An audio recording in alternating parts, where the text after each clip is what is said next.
Merhaba arkadaşlar. Üçüncü dersimizde birlikteyiz.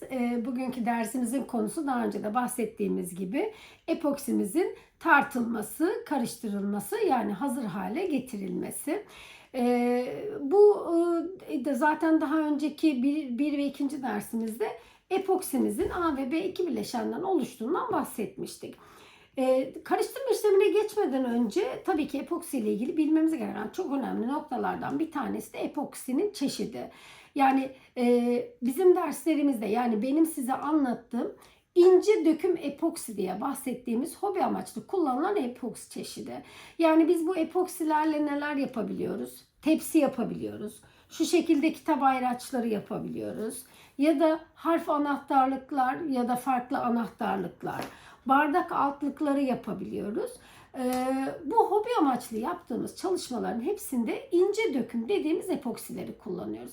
Bu ince döküm epoksilerin geç kuruyanı var, bir de hızlı kuruyanı var. Ben çalışmalarımda genelde geç kuruyanı yani baloncu daha az olan epoksiyi kullanıyorum. Peki farklı epoksiler var mı?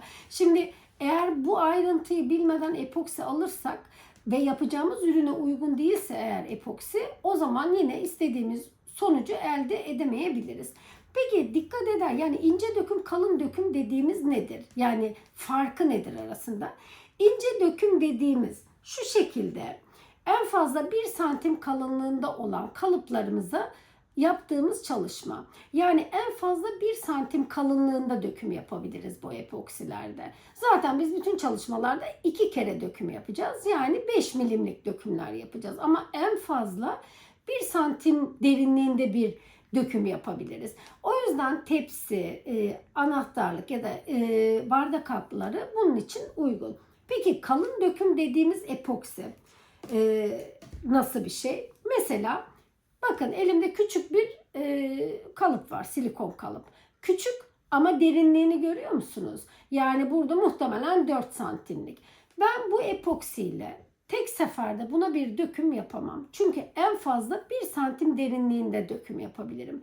Peki böyle bir çalışma yapacaksam, mesela sehpa, masa ya da bunun gibi yine işte ışıklı panolar oluyor, büyük harf çalışmaları. Eğer bunu yapmak istiyorsak o zaman kalın döküm epoksi kullanıyoruz.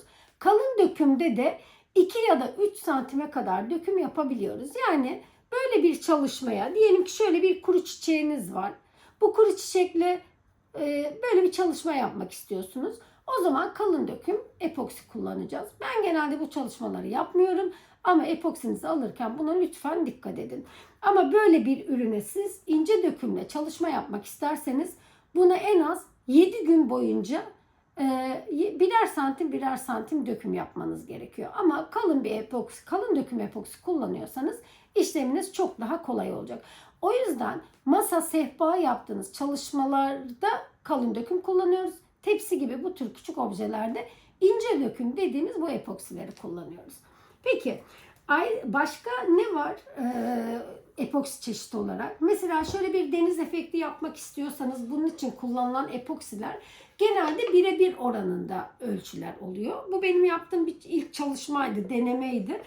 Isı tabancasını kullanmayı bilemediğim için güzel bir sonuç olmadı. Ama bu epoksi çeşidi yine farklı 1'e 1 oranında olan bir epoksi. Ayrıca zemin döküm epoksisi var. Zemin çalışmalarında kullanılan. Bunu zaten hiçbir şekilde bizim çalışmalarımızda kullanamıyoruz. Saat pano çalışmalarında yine ince döküm epoksilerimizin hızlı kuruyanını tercih edebilirsiniz. Onlar çok daha uygun oluyor. Renkli çalışmalar için özellikle daha uygun oluyor. Peki bizim derslerimizde göreceğimiz ne dedik? Yani tepsi yapmak istiyorsanız, anahtarlık yapmak istiyorsanız ya da bardak altı yapmak istiyorsanız kullanacağınız epoksi ince döküm epoksi olması gerekiyor tür olarak. İnce döküm epoksi de hızlı kuruyan da kullanabilirsiniz, geç kuruyan da. Ben geç kuruyanla ilgili bilgileri size vereceğim. Ama hızlı kuruyanla hemen hemen aynı. Arasındaki fark nedir? Hızlı kuruyan biraz daha yoğun kıvamlı olduğu için biraz daha fazla ısıtmak gerekebiliyor. Bir diğeri de çalışma süresi biraz daha kısa oluyor onların. Çünkü hızlı hareket etmeniz gerekiyor. Kuruma süresi de daha hızlı. Mesela benim kullandığım bu epoksi 24 saatte kuruyup 48 saatte sertleşirken Hızlı kuruyan bir epoksi 8 saatte bile tamamen sertleşebilir. Bu sizin iş yoğunluğunuza, ürettiğiniz ürüne göre değişir. Yapmak istediğiniz ürüne göre. Ben dediğim gibi yavaş ve inceleyerek çalıştığım için geç kuruyan epoksiyi kullanıyorum. Evet, epoksi ile ilgili tekrar toparlayacak olursak epoksi türleri var dedik. 4-5 çeşit epoksi var. Bir, ince döküm epoksi, hobi amaçlı kullandığımız. İkincisi kalın döküm epoksiler. Bu şekilde kalın objeleri yapmak istediğimizde kullandığımız epoksi. Üçüncüsü deniz efekti yapmak istiyorsak kullandığımız epoksi. 4 zemin epoksisi. 5 bir de damla epoksi var. Damla epoksi de esnek bir epoksi. Onunla ilgili şu anda size gösterebileceğim bir şey yok. Ama bilmemiz gereken bizim 5 tane en az 4-5 çeşit epoksi olduğunu bilmemiz ve çalışmalarımızda kullanacağımız ince döküm epoksi olduğunu bilmemiz. Evet, bu bilgileri verdikten sonra şimdi karıştırma aşamasına geçelim. Karıştırırken nelere dikkat edeceğiz? Bunlara bakalım. İkinci bölümümüze hemen devam ediyoruz. Evet arkadaşlar, tartım işlemine başlayacağız. Bu tartım işlemine başlamadan önce terazilerden hangisini kullanacağımıza da şöyle bir bakalım, kısaca değinelim. Şimdi 2 tane terazimiz var. Birisi en fazla 200 grama kadar tartım yapan hassas terazi, kuyumcu terazi dediğimiz, biri de mutfak terazisi. Peki bunlardan hangisiyle tartım yaparsak doğru sonucu alırız? Şimdi eğer ben 300 gram, 400 gram gibi bir gramaj hazırlayacaksam ya da 250 gram gibi, o zaman bu teraziyi kullanabiliyorum. Ama 20 gram, 30 gram, 40 gram, hatta 70-80 gram hazırlayacaksam o zaman bu teraziyi kullanmanızı tavsiye ediyorum. Neden? Diyelim ki ben 30 gram bir epoksi hazırlayacağım ya da 20 gram. Çok küçük bir çalışma yapacağım. Ben bu terazide kullanırsam darasını hesaplayacağım mesela. Şöyle bakın, ya da hesaplamasanız bile bardağı 2 gram olarak gösterdi. Ama bu teraziye baktığım zaman aslında bardağın 2,27 gram olduğunu gördüm. Oradaki o küçücük küsurat bile az gramajda sizin hata yapmanıza neden olabilir. Bu da oranı yanlış yapacağı için ürünün esnek olmasına ya da farklı bir sorun olmasına neden olabilir. O yüzden küçük çalışma yapacaksanız bu teraziyi tavsiye ediyorum. Peki biz bugün hangisini kullanacağız? Ben 300 gram bir epoksi hazırlamak istediğim için bu teraziyi kullanıyorum. Ve benim için de bardak biraz daha büyük ebatta bir bardak olacak. Peki karışım yapacağımız bardağın özelliği nasıl olmalıydı? Yani materyali nasıl olmalı? Bir kere plastik bir ürün olması gerekiyor. Çünkü güçlü bir yapıştırıcı olan epoksi sadece plastik ve plastik türlerine tutunmuyor. O yüzden karışım yapacağımız kap mutlaka plastik olacak. Tabii ki eski kullanılmış, boşalmış bir yoğurt kabında kullanabilirsiniz. Ya da oyun hamurlarının kaplarını da kullanabilirsiniz. Her şeyi kullanabilirsiniz. Ama onu biraz daha tecrübe kazandıktan sonra kullanmanızı tavsiye ederim. Çünkü hayalet çizgi dediğimiz bir şey var. Birazdan karışma yaptığında göreceksiniz. Bunu anlamanın en güzel yolu bu şekilde şeffaf bardak. Hatta şeffaf bardağında çizgili olanı olmamalı. Yani bu şekilde dümdüz olursa işiniz biraz daha kolay olur. Çünkü böyle çizgili bir bardakta karışım yaptığınızda içindeki hayalet çizgi mi yoksa bardağın çizgisi mi, bunu ayırt edemeyebilirsiniz. O yüzden yeni başladıysanız eğer çizgisiz şeffaf bir bardakta karışım yapmanızı tavsiye ediyorum. Ben tabii ki artık çizgili de yapıyorum. Yoğurt kaplarında da yapıyorum. Yani şeffaf olmasına çok dikkat etmiyorum. Çünkü artık oradaki o püf noktayı biliyorum. Şimdi bizim bugün yapacağımız çalışmada kullanacağımız bu şekilde çizgisi olmayan şeffaf bir plastik bardak ve 300 gram hazırlığımızı yapacağız. Karışımımızı da neyle yapıyoruz demiştik. Bu şekilde tahta çubuk ya da plastik çubuklarla yapıyoruz. Evet, şimdi tartma işlemimize başlayalım. Öncelikle şöyle, evet, şimdi tartma işlemimize başlayacağız. Öncelikle terazimizi açıyoruz. İsterseniz şu tuşla darayı sıfırlayabilirsiniz. Ama ben işimi garantiye alıyorum. Bazen çünkü pilinde bir sıkıntı oluyor. Darayı bilmek adına şöyle koyuyorum ve kullanacağım bardağın 5 gram geldiğini görüyorum. Ben 300 gram epoksi hazırlayacağım. Bunun için de 2'ye 1 oranında epoksi kullandığım için 100 gram B kullanacağım. 200 gram da A reçini ekleyeceğim. Şimdi öncelikle B'yi ekliyorum. Neden B'yi ekliyorum peki? Çünkü A reçinemiz biraz e, yoğun kıvamlı olduğu için reçineler dibe çökme yapıyor. Bu da homojen karışım yapmamızı biraz zorlaştırabiliyor. O yüzden önce B'yi sonra A'yı katarsak işlemimiz çok daha kolay oluyor. Ama tam tersi olursa da bir sorun yok tabii ki. Şimdi ben 105 gram olacak şekilde B'yi ekliyorum.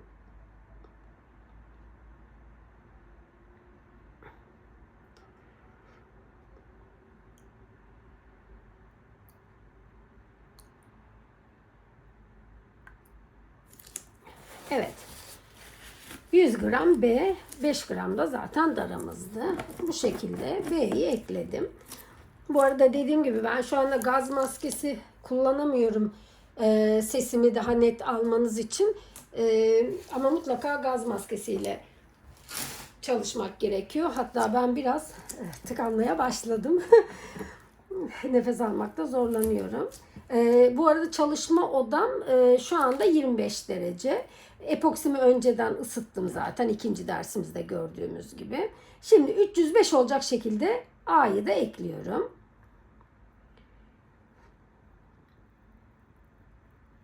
Çok dikkat ediyoruz. Çünkü 1 gram bile yapacağımız hata ürünün esnek olmasına neden olabilir.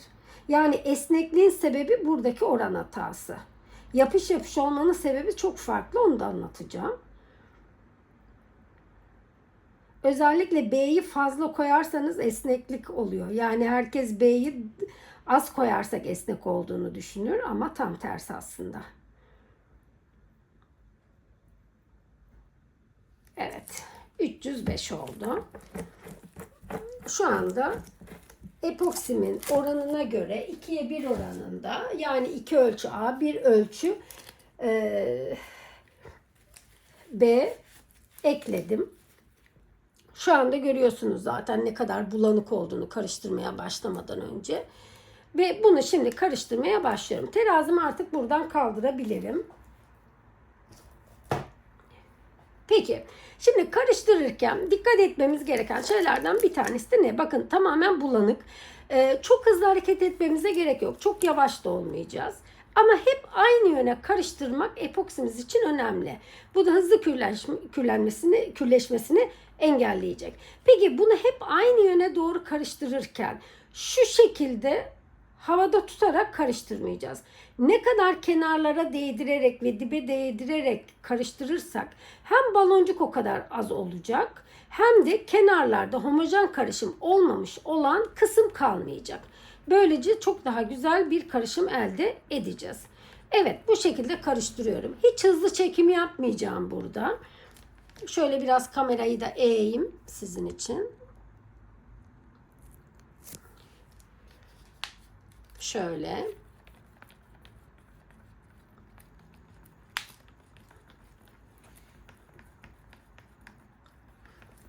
Hızlı olduğunda da çok sorun yok. Zaten epoksimizi dediğimiz gibi ikinci derste anlattığım gibi ısıttım. A'yı özellikle ısıttım. Gayet akışkan bir haldeydi. Ve belirlenen oranda tarttık. Ve şu anda karıştırma işlemini yapıyoruz. Çizgisiz bardak kullandım ki içindeki hayalet çizgileri görebilelim. Bakın şeffaflaşmaya başladı. Şu anda tabii karışımın olmadığını şuradan net görebilirsiniz. Şöyle gösteriyorum. Bakın içinde gördüğünüz şu çizgiler, biz bunlara işte hayalet çizgiler diyoruz. Daha işin çok başındayız. Bunu karıştırdıkça şeffaf olduktan sonra ince ince olabiliyor bazen. İşte bunu gördüyseniz eğer karışımınız olmamış demek, o da ürünün yapış yapış olmasına neden olacak. O yüzden karıştırmaya devam ediyorum. Daha istediğim kıvamda olmadı. Bir de herkesin sorduğu bir soru var. Yani 5 dakika mı karıştırmam gerekiyor ya da 10 dakika mı? Ya bu değişiyor. Yine kullandığımız epoksiye göre değişiyor. Sizin hızınıza göre değişiyor. Ama burada şuna bakacaksınız. İçinde hayalet çizgi kalmadıysa ve tamamen berraklaştıysa epoksimiz hazır demek. Bakın kenarlara değdiriyorum. Dibine değdirerek. Böylece şu kenarlarda karışmayan kısım kalmamalı. Ben şöyle biraz daha şunu çekmek istiyorum. Şöyle. Odaklanmayı da yapalım. Evet.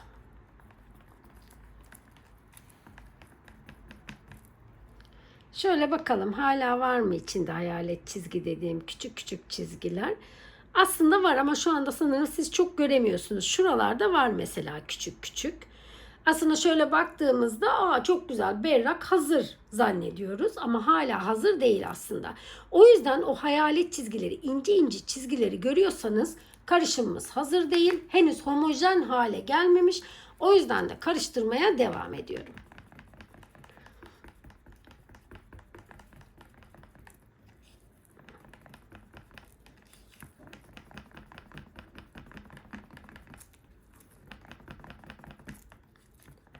Evet.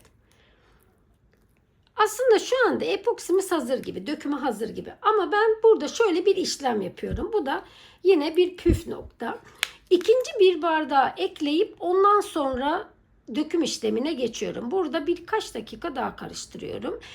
Nedeni nedir derseniz, şimdi biz tabii ki bütün yaptığımız şeylerde şöyle bir sıyırma işlemi yapıyoruz. Bunu hepiniz muhtemelen yapıyorsunuz. Şöyle göstereyim. Şu işlemi hepimiz yapıyoruz. Ben bunu direkt tepsiye döktüğümde ve bu sıyırma işlemini yaptığımda işte şu kenarlarda homojen karışım olmayan kısımlar kalabiliyor. Bu da tepsinin tam ortasına geliyor. Ve siz bir bakıyorsunuz tepsiniz ya da bardak altı her neyse ortasında bir yapış yapışlık buğulu bir kısım oluyor. Geri kalan yer sert ama orta kısmında böyle bir sorun var diye çok soran oluyor. İşte bunun sebebi bu sıyırma işlemini yapmamız. Bakın şimdi size göstereceğim. Bunu direkt tepsiye döktüğümü düşünün. Bakın. Şu ortada görebiliyor musunuz? Şu kısmı gördünüz mü? Bakın homojen karışmayan kısım bu işte. Eğer siz bunu direkt tepsiye dökmüş olsaydınız tepside bunu anlamayacaktınız ve ürün kuruduğu zaman tam bu kısım yapış yapış olacak ve hiçbir zaman kurumayacak. O da tepsinizin çöp olmasına neden olacak. O yüzden ben belki biraz israf oluyor. İkinci bir bardak kullanıyorum ama riske atmama adına, çünkü böyle ilk başladığım zaman 3-4 tane tepsimi çöpe attığımı biliyorum. Nedenini bir türlü bilememiştim. Bu şekilde bir püf nokta buldum. Mutlaka ikinci bir bardağı alıyorum. Ve bu şekilde karıştırıyorum. Şimdi bakın hani dedim ya eğer ısıtma işlemini yapmazsak beyaz beyaz köpükçükler oluyor, baloncuklar oluyor. O baloncuklar olursa kristalleşmiş demekti epoksi. O da ürünün kötü çıkmasına neden oluyordu. Bakın ısıttığım, akışkan hale getirdiğim epoksi, ki benim kullandığım epoksi gerçekten bu anlamda da çok güzel. Şimdi size göstereceğim, ne kadar şeffaf olduğunu göreceksiniz. Vakum tankı kullanmıyorum. Hiçbir şey kullanmıyorum. Şöyle biraz daha ne olur ne olmaz karışımımı yapayım. Hızlı çekim yapmıyorum özellikle ki siz bunların hepsini görün diye. Artık şu kenarlarla ilgili çok bir sorunum yok. Neden? Çünkü onu zaten bu bardakta hallettim. Bazen çok baloncuk oluyor. Yani o dediğim kristalleşme baloncuğu değil de şurada gördüğünüz baloncuklardan içinde çok olabiliyor. Onun için de ne yapıyorum? Şöyle pışpışlıyorum. Epoksimi hazırladım. Bakın böyle böyle. Tıpkı bir bebek pışpışlar onun gazını çıkartır gibi epoksimin de gazını, yani hava baloncuklarını böyle yukarıya doğru, yüzeye doğru çıkartıyorum.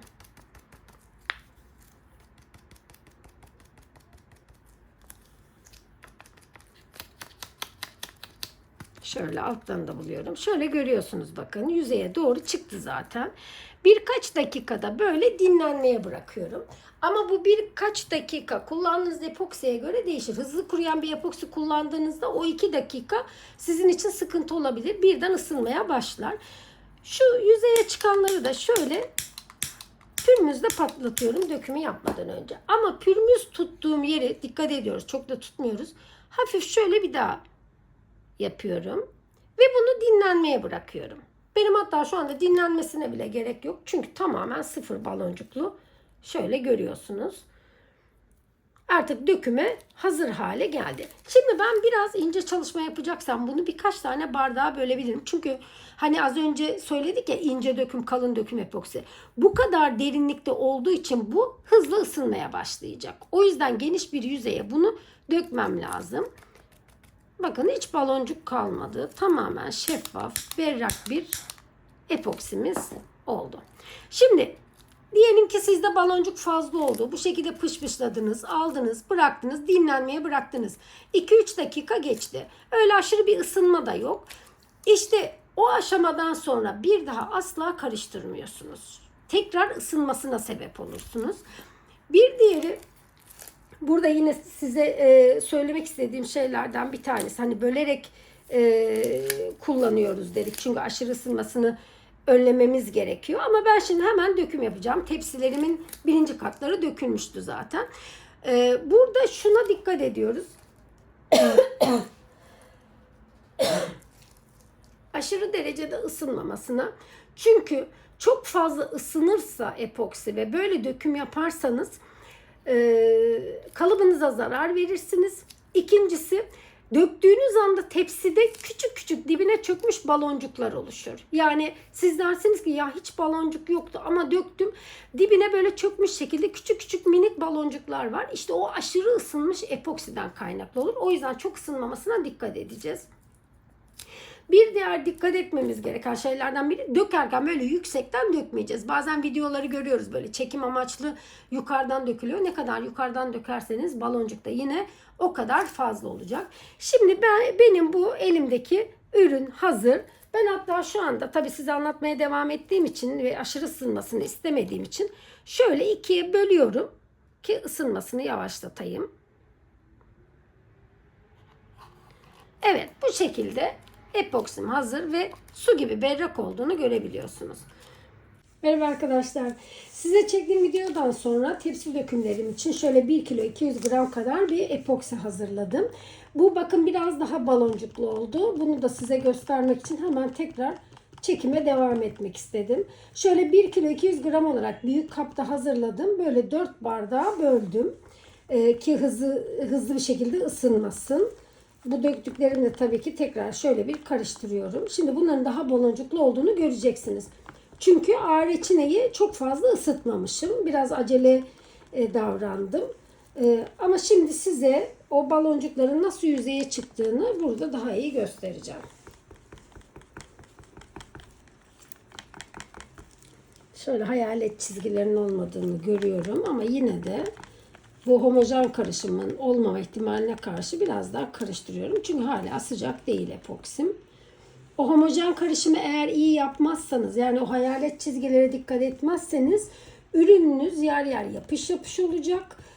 O homojen karışım olmadığı için. Doğal olarak bunun bir geri dönüşü de olmayacak. Maalesef o ürünü çöpe atmak zorunda kalacaksınız.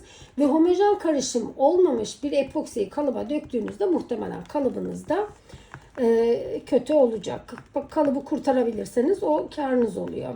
Tabii bu kalıpları da zaten 10 kez falan kullanıyoruz. 10-15 kalitesine göre. Sıcak epoksi dökmek kalıbın ömrünü azaltıyor. Bir de homojen karışım olmamış epoksiyi dökerseniz yine kalıbınıza ciddi anlamda zarar veriyorsunuz. Şöyle hemen kontrol ediyorum. Hayalet çizgi yok. Ama büyük kapta karıştırdığımda biraz daha riskli. Neden riskli? O karışımı daha uzun yapmak zorunda kalıyorum. Ve homojen karışımı elde etmek biraz daha zor oluyor. O yüzden böyle böldükten sonra biraz daha karıştırıyorum.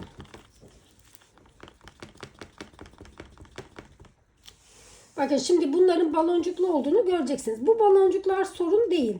Bunlar yüzeye çıkacak ama hiç dinlenmeden eğer epoksi kalıba dökersem, tepsi ya da bardak altı her ne yaptıysam, işte bu baloncuklar yine kötü bir görüntüye neden olacak.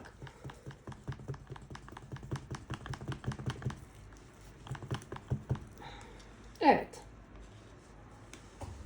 Artık hazır. Şu şekilde pışpışlıyorum. Bunun her birini bir tepsiye dökeceğim. Şu anda döküm bekleyen 8 tane falan tepsim var. Onun için böyle 1 kilo hazırlıyorum. Bölüyorum bardaklara. Kaç gram kullanacaksam onları döküyorum. Bazen de şöyle bir şey oluyor. Mesela bu epoksi bu bardakta duruyor. Başka küçük bir bardakta önceden hazırladığım epoksiden kaldı mesela. Asla o ikisini karıştırarak döküm yapmıyorsunuz. Çünkü önceki hazırladığınız daha çok ısınmış olduğu için ikisini karıştırırsanız ürününüzün yüzeyinde dalgalanmalar olur. O yüzden önceden artan epoksiyi hemen arkasından ikinciyi karıştırmadıysanız, ki karıştırsanız bile sıcaklık farkı olacak. İşte o sıcaklık farkı da epoksi tepsinizde ya da ürününüzde dalgalanmaya neden olacak. Yani mesela şöyle diyelim, ben şimdi bu 300 gramı tepsiye döktüm, büyük tepsiye. Biraz doldurmadı kalıbı. Öncekinden de kaldı, biliyorum, bardağın dibinde. İnce çalışma yapacağım için ayırdım mesela. Onu bunun üzerine ekleyivereyim ya da şöyle anlatayım. Bu arada maskesi olduğum için ciddi anlamda rahatsız oluyorum. Diyelim ki döktüm 300 gram tepsiye ama biraz az geldi. Hemen tekrar hazırlayıp dökmek istediğimde o ısı farkı dalgalanmaya neden olabilir. Özellikle hızlı kuruyan bir epoksi kullanıyorsanız o daha fazla olacak. Çünkü önceki döktüğünüz kalıpta artık biraz ısınmaya, böyle jelleşmeye başlamıştır. Üzerine siz hemen hazırladığınızı dökseniz bile, 10-15 dakika sonra bile dökseniz dalgalanma ihtimali çok fazla olacak. O yüzden ölçüyü iyi ayarlamalısınız. Benim artık tepsi kalıplarımda ölçüm belli. 600-650 gram gidiyor. İlk dökümde 300 gram, ikinci dökümde de 350 gram kullanıyorum. Eğer artarsa, doldurmuş olursa o artanlarla da anahtarlık vesaire yapıyorum.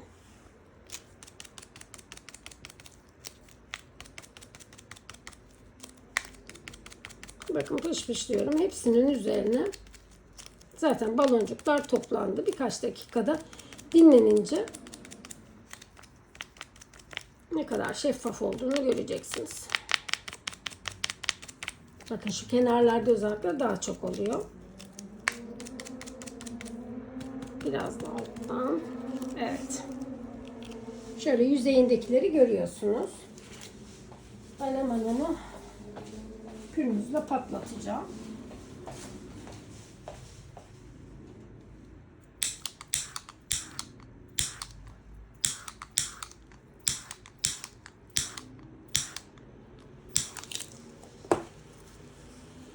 Pürmüzlediğim kısmı biraz şöyle yapıyorum. Çünkü ister istemez orada böyle çizik çizik bir şeylere neden olabiliyor. O yüzden şöyle pürmüz tuttuğum yeri,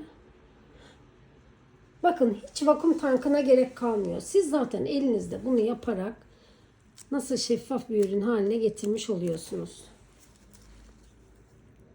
Bu aşamada, dinlenme aşamasından sonra karışım yapmıyoruz.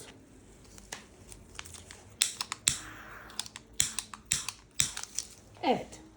Döküme hazırız. Şöyle tekrar göstereyim size.